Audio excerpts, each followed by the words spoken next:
예전 생각이 많이 나는 것 같습니다. 제가 항상 오후 예배 설교할 때면 늘 밑에 받치고 설교했던 그런 기억이 떠오릅니다. 제가 잠깐 기도하겠습니다. 하나님 아버지, 부족한 자가 하나님의 은혜로 이곳에 서게 되었습니다. 하나님 말씀에 하나님 임하여 주셔서 말씀을 통하여서 우리가 함께 위로받고 하나님의 그 마음을 간직하며 또 세상으로 나아갈 수 있도록 하나님 우리 모두 한 사람 한 사람을 붙잡아 주시옵소서. 시간 함께 하여 주실 것을 믿습니다. 예수님의 이름으로 기도드리옵나이다. 아멘. 우리 옆에 있는 우리 성도들과 한번 인사하기를 원합니다. 성도님, 진하게 사랑합니다.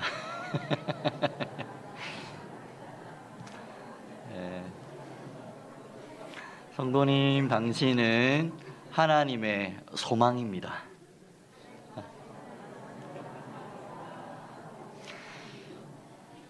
제가 남은 교회에서 한 2년 사역을 하고 또 이제 4년을 지나서 다시 이 자리에 서게 되어서 얼마나 큰 영광인지 모르겠습니다. 이곳에서 사역할 때 제가 참 많이 부족했던 것 같습니다.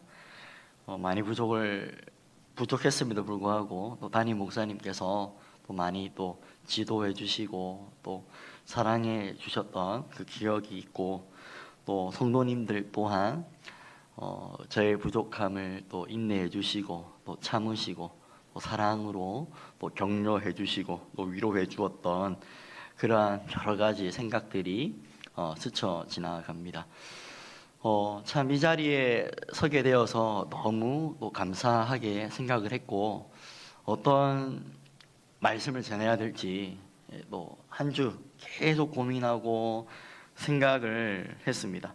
그러면서 이 말씀이 생각이 났습니다. 사도 바울이 예루살렘으로 나아가는 그 직전에 에베소 교인들의 그 장로들을 불러 모아서 마지막 부탁의 메시지를 던졌습니다. 오늘 본문이 바로 그 말씀인데, 사도 바울이 3년간 사역했던 에베소 교회를 두고 이제 떠나는 그 직전의 장면이죠. 성령께서 미리 바울에게 말씀을 해주셨습니다. 예루살렘으로 가게 되면 평안이 있는 것이 아니라 거기서 너가 결박 당하게 될 것이다. 예루살렘에 고난이 있을 것이다. 환난이 있을 것이다. 라고 성령께서 미리 말씀을 해 주셨습니다. 그래서 이제 내가 헤어지는데, 헤어지면 더 이상 에베소 교인들을 볼 수 없는 그러한 상황에 놓여질 수 있는 것이죠. 헌신해서 세운 교회를 떠나서 완전히 새로운 선교지로 이제 떠나게 되는 시점인데, 그 마지막에 그 자신의 피땀 흘려서 세운 그 교회를 향하여서 어떤 메시지를, 어떠한 그 진심을 담아서 그 말을 하였을까? 바울이 못 볼 것을 알고 내가 이 메시지만큼은 꼭 전해야겠다 라는 결단을 한 것 같습니다. 그래서 자기가 있는 자리에 에베소 장로들을 불러 모았습니다. 한 자리에 불러 모아서 오늘 말씀을 합니다. 28절 말씀을 보면 이렇게 말을 합니다. 여러분은 자기를 위하여 또는 온 양떼를 위하여 삼가라. 성령이 그들 가운데 여러분을 감독자로 삼고 하나님이 자기 피로 사신 교회를 보살피게 하셨느니라. 바울이 마지막 에베소 장로들에게 전하고 싶었던 내용은 교회를 부탁한다라는 메시지입니다. 왜 갑자기 교회를 부탁하는 말을 했을까? 성도 여러분, 교회가 무엇이라고 생각을 합니까? 교회가 어떠한 곳일까요? 교회는 주일날 잠깐 왔다가 출석 도장 찍고 나가는 그러한 곳입니까? 성도들이 모여서 예배 드릴 수 있는 하나의 장소에 불과한 것입니까? 본문을 보면 교회를 향하여서 굉장히 멋진 표현을 하나 하고 있습니다. 제가 교회에 대하여서 전체적으로 설명하기는 너무 어려울 겁니다. 왜냐? 이 교회가 담고 있는 의미가 너무나 굉장하기 때문이죠. 그러나 오늘 본문에서 교회를 향한 그 표현을 하나 살펴보면 교회를 향하여서 하나님이 자기 피로 사신 교회라고 언급을 하고 있습니다. 여러분, 교회가 세상 사람들에게 가끔 욕을 먹을 때가 있습니다. 그렇다고 해서 교회 자체를 우리가 우습게 여겨서는 안 됩니다. 교회에 하나님의 영광이 있습니다.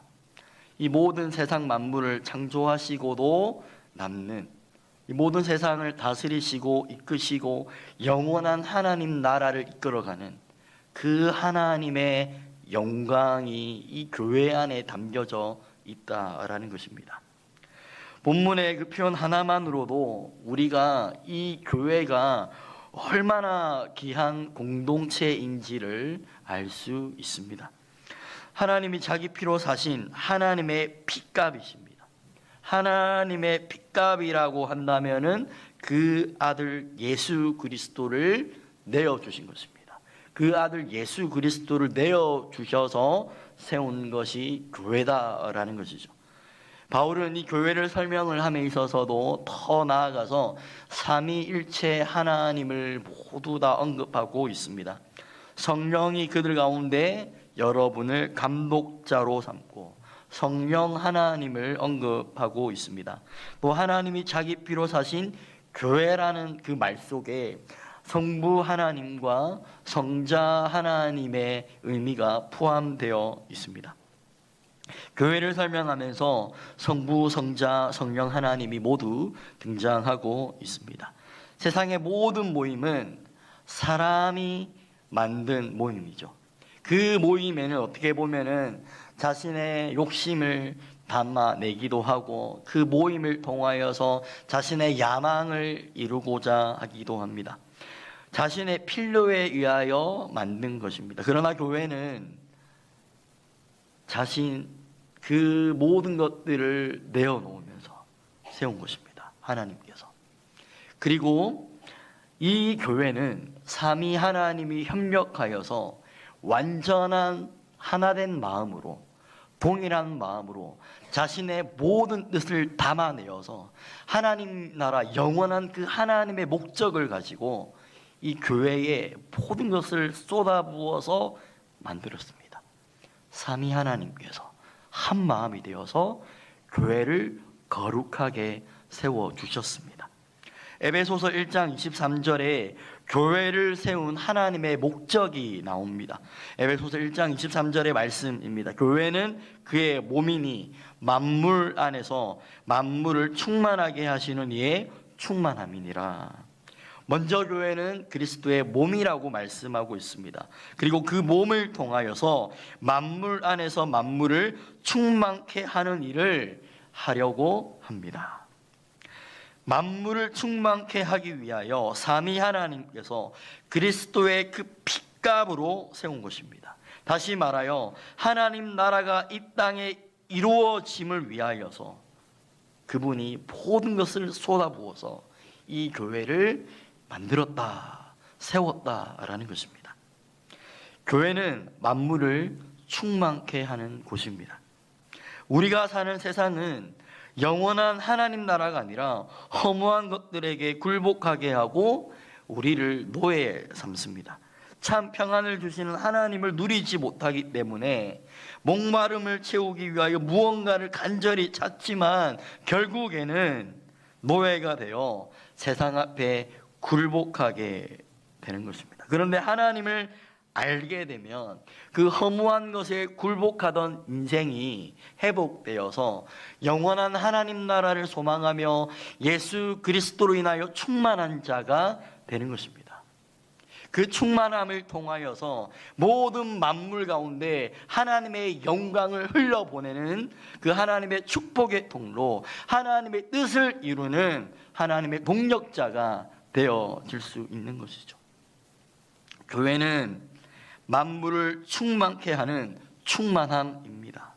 하나님 자신의 핏값이신 교회를 통해서 하나님을 알지 못하는 사람이 하나님을 만나고 구원받습니다. 피조물이 구원받는다, 것이다라는 것은요, 이것은 사람의 이성으로 해석할 수 없는 것입니다. 놀라운 것입니다. 물이 포도주가 되는 것과 동일한 것입니다. 말도 안 되는 것입니다. 그러나 그 은혜가 교회를 통하여서 이루어지는 것입니다. 교회를 통해서 한 사람의 인생이 바뀔 수 있습니다. 교회를 통해서 사람과 사람 사이의 관계가 회복됨으로 사회가 바뀝니다. 사회 안에 문화가 바뀌어버립니다. 하나님 나라가 이 땅에 이루어지는 것입니다. 교회가 아무리 욕을 많이 먹어도 하나님의 영광을 가리는 일을 할지라도, 그럼에도 교회는 하나님의 꿈을 이루는 유일한 소망입니다. 여러분, 교회가 세상의 유일한 소망입니다. 교회가 세상의 유일한 소망입니다.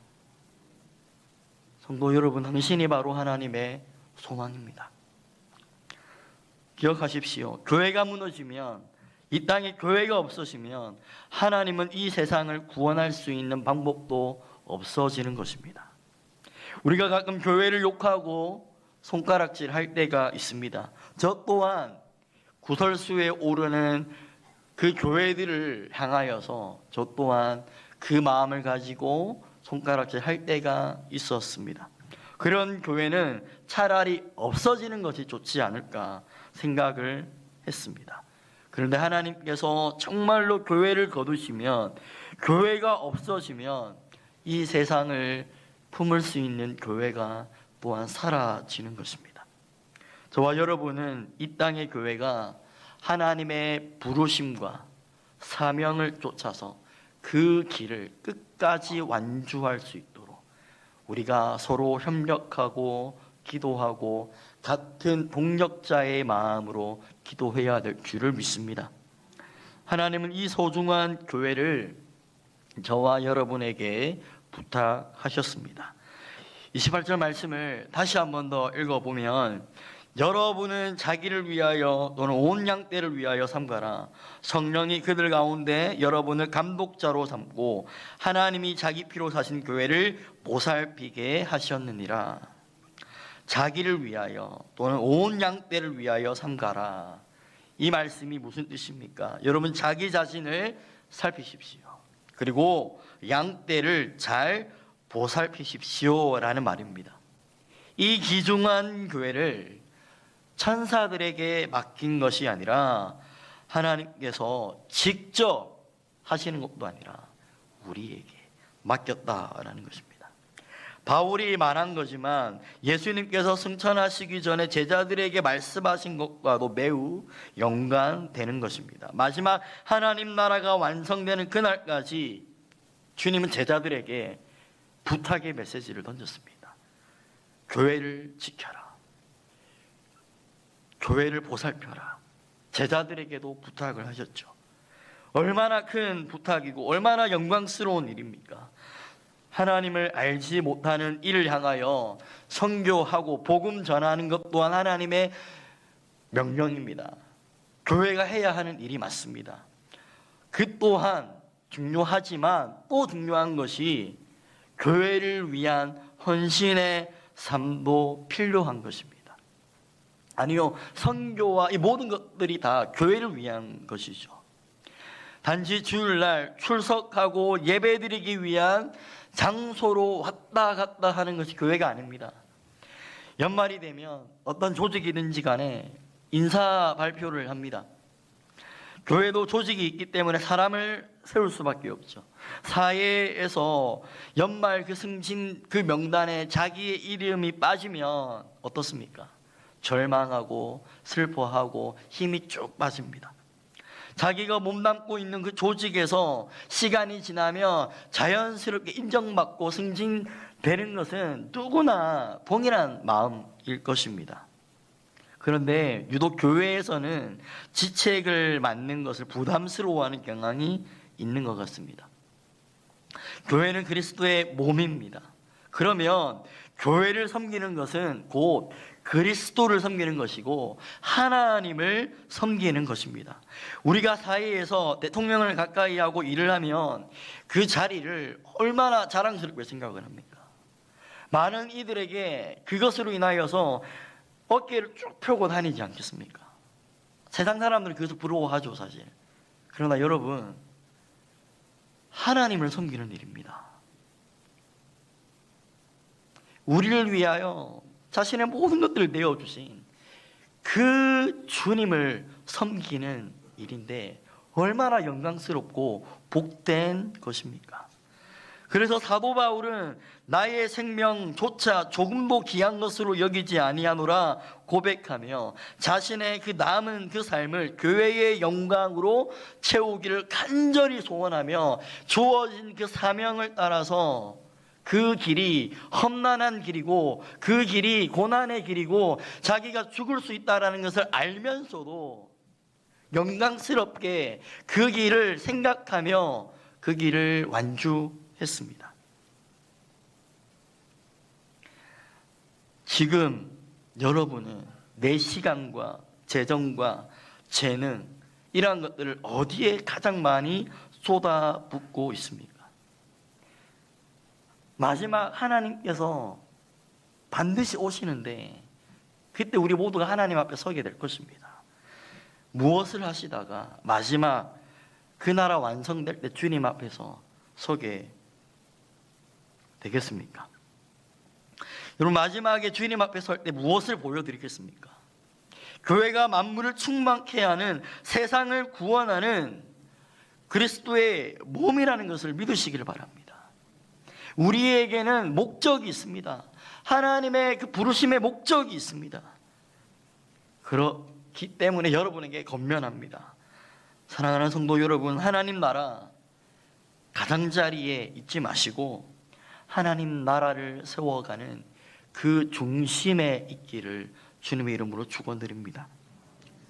교회를 위하여 헌신하고 섬겨야 된다라는 것 너무나 많이 들어서 알지만 여전히 부담감으로 찾아올 수 있습니다.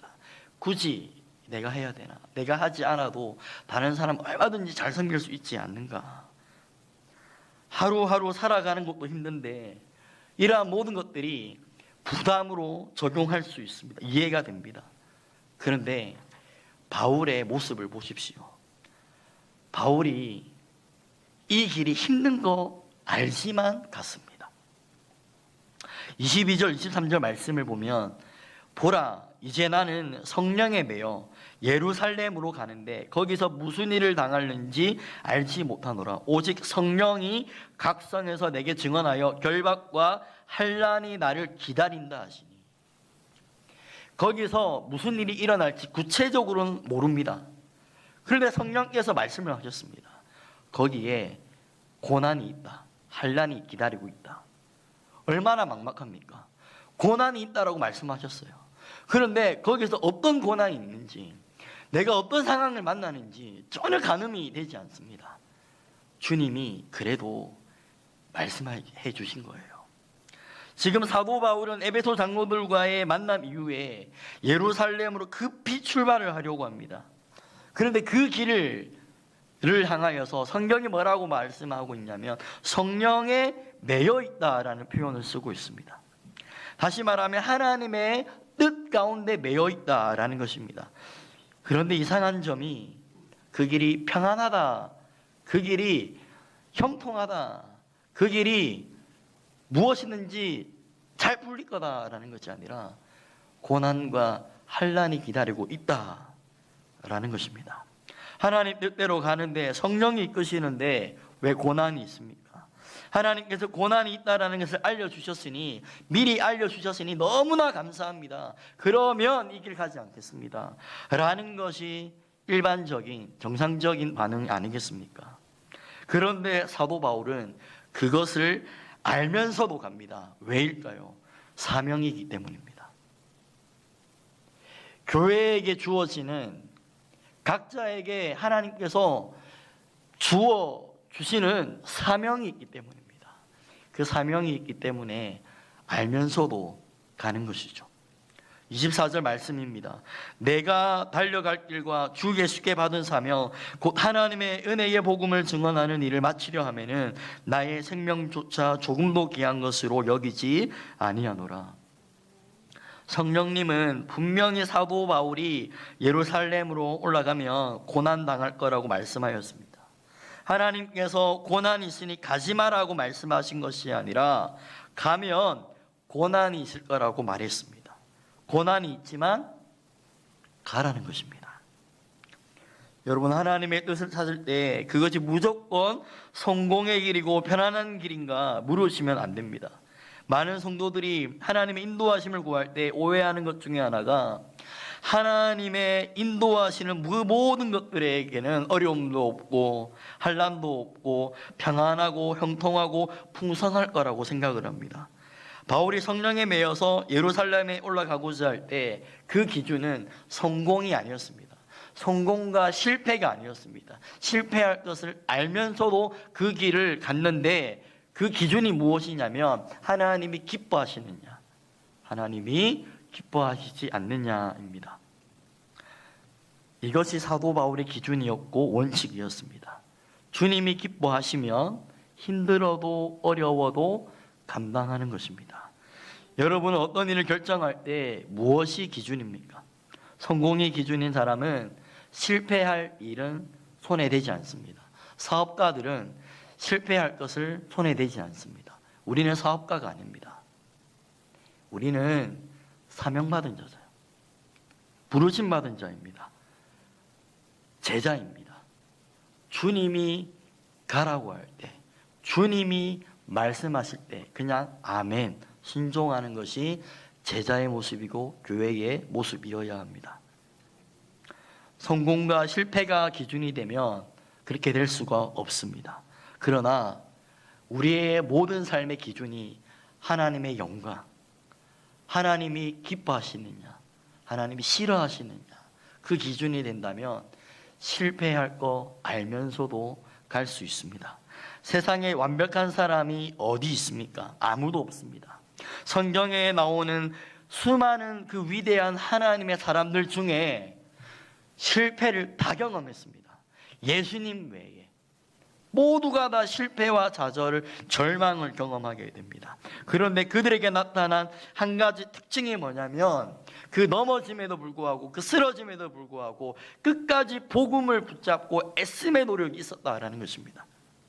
연약하고 부족하지만 끝까지 자신의 사명을 붙들고 하나님 안에서, 은혜 안에서, 그분의 그 그리스도의 그 은혜 축복 속에서 그 복음을 끝까지 붙잡고 애쓰는 것입니다.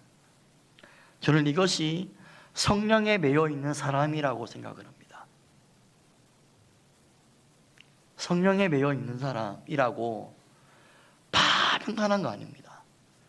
성령에 매여 있을수록 그분의 그 고난에 동참하게 됩니다. 그럼에도 불구하고 끝까지 그 길을 애씀으로 가는 것입니다. 거기에 하나님께서 위로를 주시고 격려를 주시고 끝까지 갈 수 있도록 미리 앞서서 일하시기도 하시고 뒤에서 밀어주시고 함께 주님의 동력자의 마음으로, 동지의 마음을 가지고 하나님의 마음을 깨달으면서 더 깊이 하나님의 그 부르심의 그 뜻을 따라 가게 되는 것이죠. 사도 바울은 이 모든 이야기를 마치고 에베소 성도들과 마지막 작별 인사를 하고 떠납니다. 그리고 자신의 그동안 살아왔던 그 삶의 이야기를 합니다. 사실 저는 이 사도 바울처럼 이런 말 할 자신이 없습니다.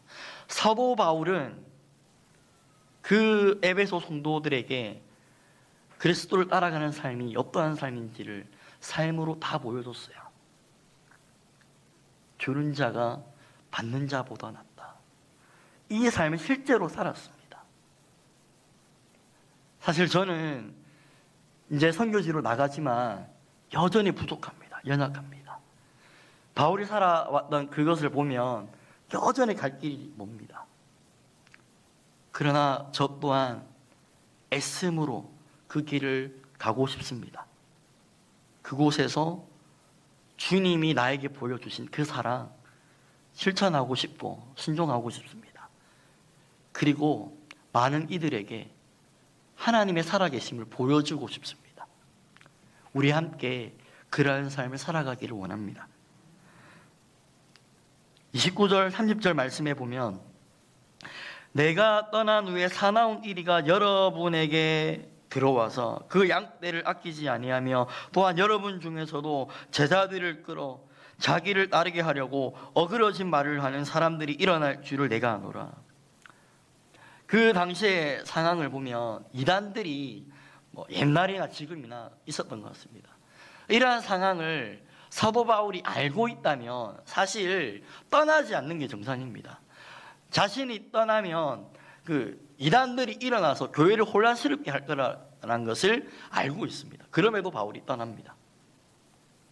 어떻게 보면 되게 무책임한 행동 아닙니까? 그런데 바울이 믿는 구석이 하나 있었습니다.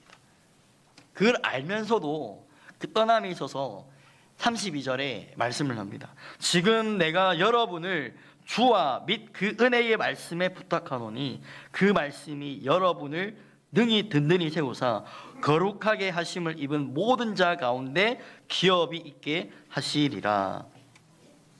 바울은 떠납니다. 그런데 바울은 에베소 교인들을 떠나지 않는 그 예수님을 믿고 있습니다.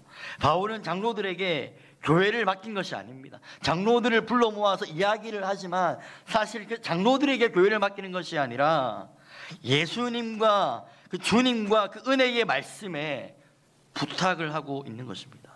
저와 여러분도 마찬가지입니다. 하나님께서 우리에게 직분을 맡기시는 것은 우리가 그것을 감당할 만한 능력이 있거나 여건이 되어서가 아닙니다. 우리 중에 여건이 되는 사람은, 자격이 되는 사람은 그 아무도 없습니다. 우리가 사명을 감당할 수 있는 그 유일한 힘의 근원은 예수 그리스도밖에 없습니다. 하나님께서 우리의 무엇을 보고 그분의 핏값으로 사신 이 교회를 맡기겠습니까? 도대체 내가 뭘 할 수 있다고 저를 선교사로 보내고 구역장으로 세우고 찬양단으로 세우고 지휘학교 교사로 세우고 그렇게 주님의 교회를 섬길 수 있도록 그 자리를 부탁하시겠습니까? 여러분은 하나님의 은혜를 입은 자입니다. 은혜 때문에 살아가는 것입니다. 바울은 지금 그 은혜 가운데 우리를 부탁하고 있는 것입니다. 우리 뒤에 항상 서 계시는 예수님께서 저와 여러분을 받아주십니다. 사람이 아니라 사람을 붙잡고 계시고 그 사람을 결국은 성령 충만케 하실 예수님이 계시기 때문에 저와 여러분은 이 사명을 감당할 수가 있는 것이죠. 어떤 어려운 환경이라도 우리 곁에서 우리를 떠나지 않으시는 그 예수님을 볼 수 있는 믿음의 눈이 열리기를 소망합니다. 이 믿음의 눈이 열려야 우리는 정말 예수님이 지금 나와 함께 계시는 것과 그리고 말씀으로 지금도 우리 가운데 능력으로 역사하시는 것을 경험하게 될 것입니다. 사도 바울은 모든 권면을 다 마치고 무릎을 꿇고 모든 사람들과 함께 기도합니다. 모두가 크게 울고 바울을 끌어안습니다. 막 목을 안고 입을 맞추고 막 그렇게 눈물바다가 되어 있는 모습을 보게 됩니다. 왜 울었을까요? 단지 헤어지는 것이 아쉬워서 울었을까요? 앞으로 바울이 고난당할 것을 알기 때문에 너무 불쌍해서 울었을까요? 저는 그렇게 생각하지 않습니다. 그들이 서로 부둥켜 끌어안고 입을 맞추고 울었던 것은 그 안에 하나님이 부어주시는 그 사명 안에서 하나됨이 있었기 때문이다라고 생각을 합니다. 공동체의 뜨거움입니다. 저는 사실 중학교 때 선교의 비전을 제가 가졌어요. 학교에서 사실 제가 중학교 때 왕따를 당한 적이 있었습니다. 왕따를 당하니까 너무 괴롭더라고요. 그래서 하나님 어떻게 합니까? 교회에 와서 그 친구 때문에 맨날 울면서 기도했어요. 그러다가 이제 교회에서 전도 축제를 하게 되었죠. 전도 축제를 하면서 이제 저 친구를 전도해야겠다. 하나님께서 감동을 주셔서 저 친구를 위해서 작정 기도를 하기 시작했습니다. 그 친구를 하나님 구원해야 됩니다. 저 친구 변화되어야 됩니다. 맨날 학교가 막 나 괴롭히고 하는데 정말 너무 힘듭니다. 하나님 제 마음 아시죠? 저 친구 꼭 전도하게 해주십시오. 라고 이제 그 전도 축제 그 디데이를 맞춰서 이제 나름의 작정 기도를 들어가기 시작했죠. 막 기도하는데 정말 하나님께서 눈물을 주시고 그 영혼을 위해서 기도하게 하시더라고요. 그러면서 전도 축제가 이제 다가왔을 때 어떻게 됐을까요? 그 친구가 교회를 오게 되었습니다. 그때 교회 친구들이 깜짝 놀라더라고요. 왜냐하면 제가 그때도 몸이 되게 약해가지고 지금은 제가 좀 살이 좀 있지만 그때는 조금 호리호리했습니다. 키도 작고. 그러면서 어떻게 너는 키도 작고 힘도 없어 보이는데 저래 키 큰 친구 깡패 같은 친구를 데리고 왔냐? 막 동네가 아니고 그 교회 이제 누나들 그 형들이 막 놀래더라고 선생님들과. 저도 사실 좀 부끄러웠습니다. 이 친구가 또 교회에서도 나를 괴롭히면 어떨까? 막 그런 불안함이 있었는데, 그래도 주님 감동 주셨으니까 그 친구를 데리고 왔어요. 그러면서 그 친구가 이상하게도 교회가 재밌었나 봅니다. 계속해서 매주 교회를 나오더라고요. 교회에서도 여전히 저를 괴롭히더라고요. 부끄러웠지만 그래도 계속 기도했어요. 그런데 그 연약함 속에서 제가 그 영혼을 위해서 계속 기도할 때마다 하나님께서 눈물을 주셨어요. 그때 제가 선교회에 대한 비전을 가졌습니다. 하나님, 선교사가 되기를 원합니다. 라면서 그 친구에게 더 많은 사랑을 쏟아보내고 그러면서 친해지게 되었습니다. 교회에서 계속 오다 보니 그 교회 공동체 안에 또 힘이 있지 않습니까? 아무리 학교에서 나를 괴롭히더라도 교회 안에 흘러가는 하나님의 은혜와 그 힘이 있습니다. 그 힘 안에서 서로가 좋은 관계가 되었습니다. 그리고 제가 자연스럽게 신학교에 들어가게 됐죠. 그 신학교에서 이제 제가 처음 만났던 그 동아리가 낙도 선교회라는 동아리입니다. 늘 중고등학교 때 기도하는 마음이 선교사였습니다. 늘 학교 마치고 학원 마치면 늘 교회에 와가지고 기도하는 그 이제 습관을 가지게 되었죠. 그러면서 이제 자연히 이제 신학교 들어가서도 이제 늘 기도하게 되고, 그러면서 제가 그 낙도 선교회를 만나고 그 학부 때와 신대원 들어가서도 제가 이 낙도 선교회에 저의 모든 열정을 쏟았던 그런 기억이 있습니다. 10년을 넘게 그곳에서 이제 사역을 하면서 방학 때마다 여름 방학, 겨울 방학 그때마다 제가 선교지를 향하여 이제 섬을 향하여 계속해서 줄기차게 나가졌죠. 그 10년 동안 수십 번은 제가 사역을 했을 겁니다. 그렇게 제가 선교의 비전을 가지고 기도하는 중에 하나님께서 저에게 그런 마음을 주셨습니다. 세계는 섬으로 되어 있다. 제가 낙도 선교회를 통하여서 선교 사역을 하고 그곳에 있는 주민들을 섬기고 변화되는 수많은 일을 제가 경험했습니다. 하나님의 은혜를.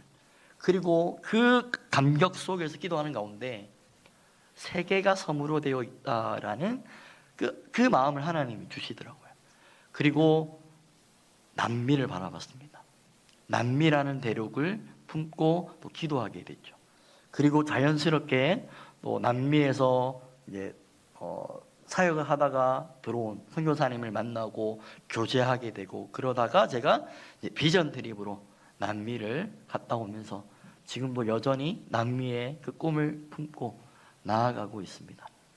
저는 많은 생각과 그 비전들을 가지고 있으나 하나님이 또 어떻게 이루어 가실지는 모르겠습니다.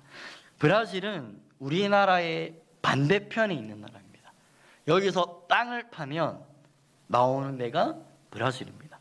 남아메리카에서 가장 큰 나라이고 또 축구를 좋아하고 전 세계에서 커피를 가장 많이 수출하는 나라이며 가톨릭의 신자가 전 세계에서 가장 많은 나라입니다. 가톨릭 국가입니다. 가톨릭 신자가 87% 됩니다. 가톨릭 문화가 브라질의 전통과 생활 전체라고 볼 수 있습니다. 기독교가 핍박을 받는 나라는 아니지만 가톨릭 문화가 모든 생활 터전에 배어 있어서 성모 마리아와 같이 십자가와 예수님을 우상시하는 가톨릭 문화가 자리 잡혀 있습니다. 또한 토착 샤머니즘이 융합되어서 줄술 신앙이 두드러지게 나타나는 특징이 있습니다. 브라질에서 가장 큰 축제라고 할 수 있는 것이 카니발 축제입니다. 카니발. 여러분 TV를 통하여서 카니발 축제 한번 접한 적 있으시죠? 브라질에서 가장 대표하는 그 춤이 삼바 축제. 그게 카니발 축제거든요. 그 축제 모습을 보면 그게 브라질의 그 주술 신앙을 대표적으로 나타내는 것입니다. 엉덩이 흔들면서 춤추는 것. 그게 곧 뭐냐면 그들의 우상을, 그들의 신을 불러내는 것입니다. 카니발 축제를 하게 되면 각 마을마다 그 자신의 신들을 가장 멋지게, 가장 아름답게 최대한 표현을 하여서 퍼레이드를 하게 됩니다. 거기서 퍼레이드에서 우승을 하면 1년 예산이 나오게 됩니다. 그러니까 카니발 이 축제에 완전히 목숨을 거는 것이죠. 이 주술신앙과 가톨릭 문화가 융합되어서 기독교가 핍박받는 나라는 아니지만 그 기독교 안에 이 우상의 문화와 이 주술신앙이 짬뽕되어져 있습니다.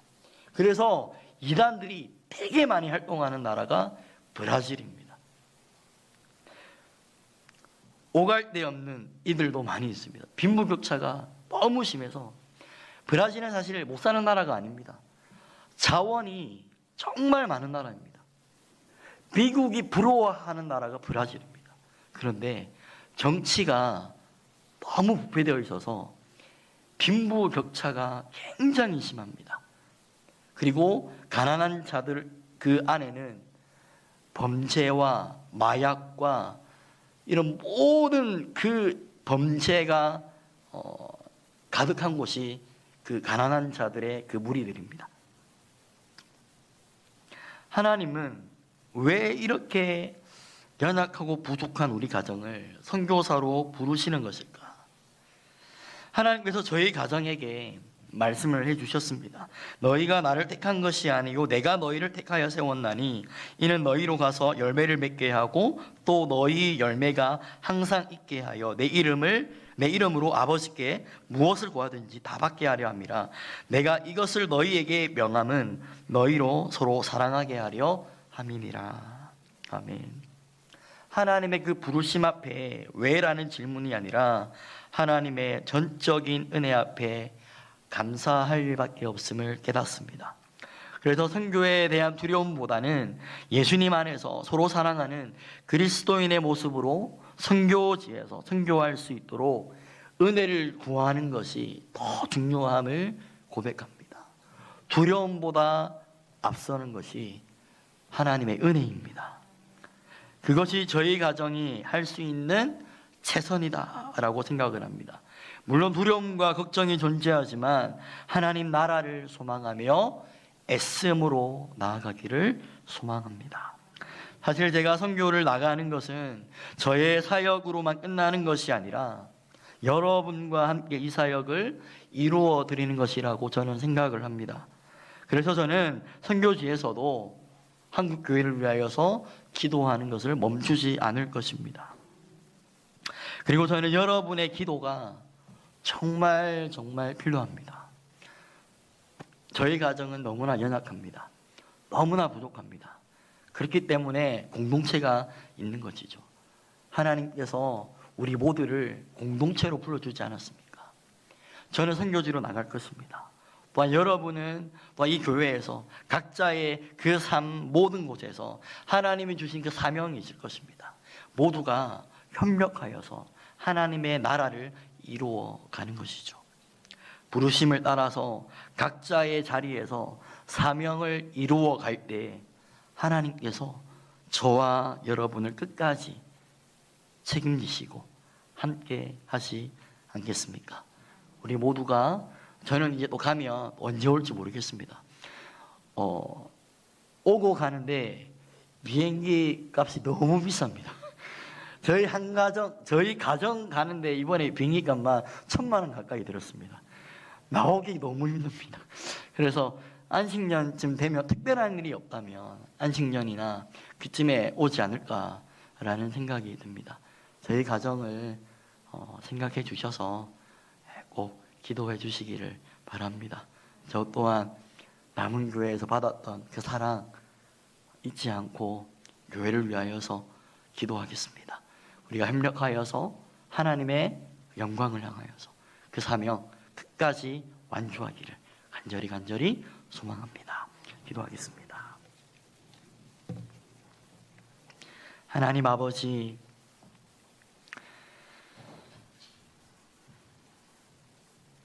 부족한 자를 사랑하여 주심을 너무나 감사합니다. 우리를 주님의 핏값으로 세워주셔서 이 거룩한 그 사명을 위하여 불러주심을 감사합니다. 하나님, 어디에 있든지 간에 서로 협력하여 기도하고 축복하여 하나님의 영광 이루어가는 우리 모든 주님의 몸된 교회 되기를 간절히 원합니다. 교회를 통하여서 주님 영광 받아 주시옵소서. 교회를 통하여서 하나님을 알지 못하는 많은 사람들이 하나님의 영광을 보기를 원합니다. 하나님의 살아계심을 세상 많은 사람들이 보게 하여 주시옵소서. 하나님, 교회 가운데 임재하여 주옵시고 하나님 영광 받아 주시옵소서. 함께 하여 주실 것을 믿으며 이 모든 말씀 우리 주 예수 그리스도 이름으로 기도드립나이다. 아멘.